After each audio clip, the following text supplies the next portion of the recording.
اگر شما پادشاهی باشین که دیوها تخت شما رو در آسمان بالا کنه و شما همچنان که سر تخت شته باشین، تمام بنی بشر، حیوانات و دیوها از شما اطاعت کنه، شما دارای غرور نمیشین؟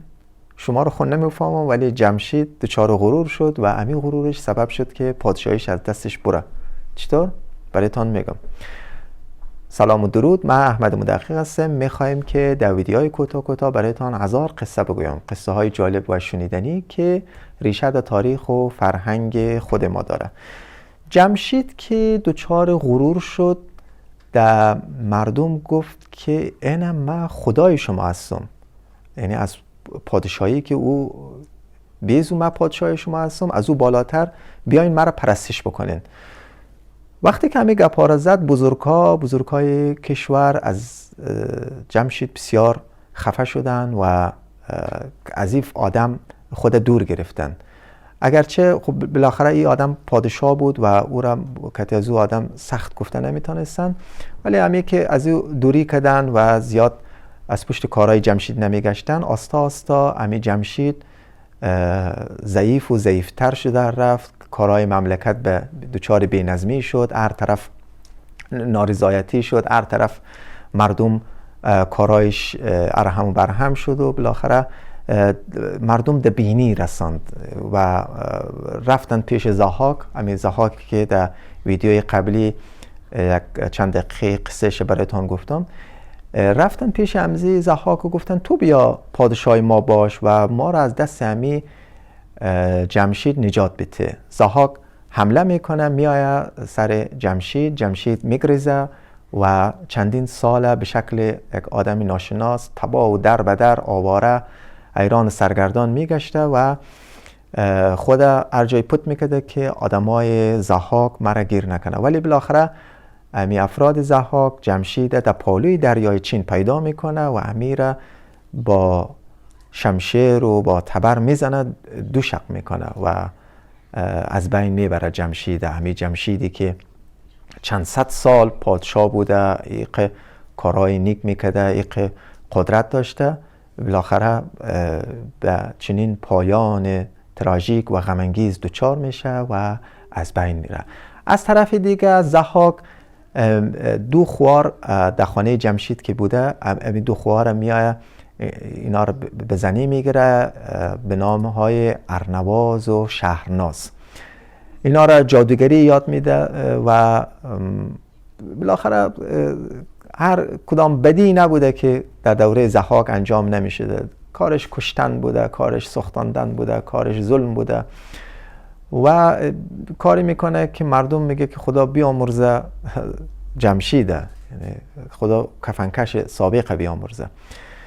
ولی دیگه چاره نداشته. ضحاک بر مردم مسلط بوده و امو رسم سابق که دو جوان میگرفته و میکشته، از مغز سر اونها را به مارهای سر دوش خود میداده، امو رسم و رواج هم همچنان ادامه داشته.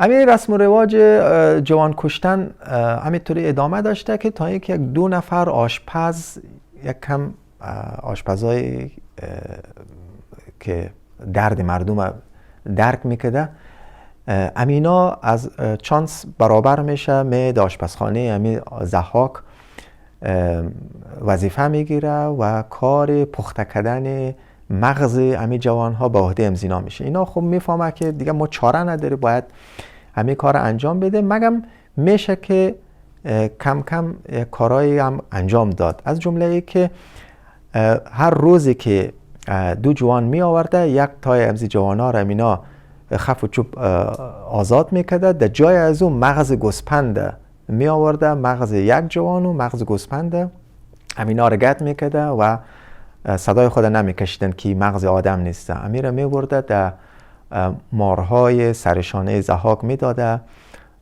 که از طرف هم یک جوان نجات داده باشه، هم از طرف ضحاک سر از اینا خشمگین نشوه.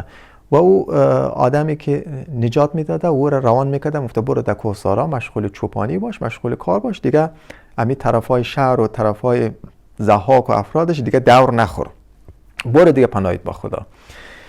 امی قسم امی کارا امیطوری ادامه داشته تا اینکه یک روزی، درسترش اینه که یک شو دیگه، یک شوی ضحاک خو میبینه، بسیار یک خواب ترسناک و وحشتناک. این خو میبینه که بسیار یک جوان دلیر جنگاور، این امرای یک گرز در دستش میآید، در دو طرفش هم دو جنگاور دیگه میآید نزدیک و در سر ضحاک میزنه و امیر نابود جو میسازه.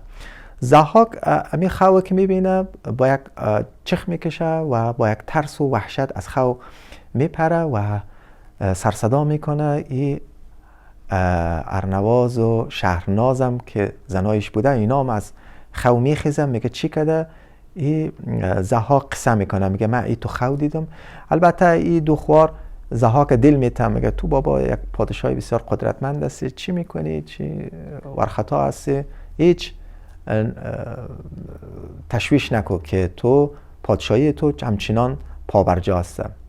ضحاک کم کم دلش استوار میشه و دل میگیره. البته باز صبح روزش که میرسه یکم چون دلش ناآرام بوده میره میگه که همین منجما و همین کسایی که خو تعبیر میکنه همینا را صدا میکنه، میگه بیاین بگین که من تو خو دیدم، همین تعبیر همین خو چی است. خب منجما از 3 روز مهلت میگیره، میگه که ما رو 3 روز مهلت بدیم، ما موریم فکر میکنیم و باز میای برات خوب تشریح میکنیم که تعبیر خواب تو چی است. بعد از 3 روز اینا میآیه ولی کس جرأت نداشته که تعبیر واقعی همین خو چی بوده، به خاطری که میترسیده، ترس میخورده که همین ضحاک ما را نکشه. بالاخره شف این ضحاک هم غضب میکنه، میگه بگوین اگر نگوین که ما شما را چطور و چیکار. امی سردسته امی تعبیرگرای خو میگه که دیگه چاره نمیبینه، میگه که اینم ما برات میگم تعبیر خواب ای است که یک جوان به نام فریدون میآید و تخت و پادشاهی تو رو از بین میبره. این تعبیر همین خو چیست؟ ضحاک میگه او جوان چی دشمنی کتی از ما داره؟ کسی که تعبیر خو میکرده میگه 2 دلیل داره. یک ای که تو پدر امزی جوان میکشی، امزی کسای امزی جوانایی که میکشی و مغز سر از زیر به مارای خود میتی. و دیگه ای که ای جوان کسی است که از شیر یک گو به نام برمایه پرورش پیدا کرده، رشد کرده. تو هم گو هم زورم میکشی، اما گوی که امی جوان که فریدون نام داره و شیر هم زو گو خورده، تو هم گو از زورم از بین میبری. و امی 2 دلیل سبب میشه که او آدم بیاید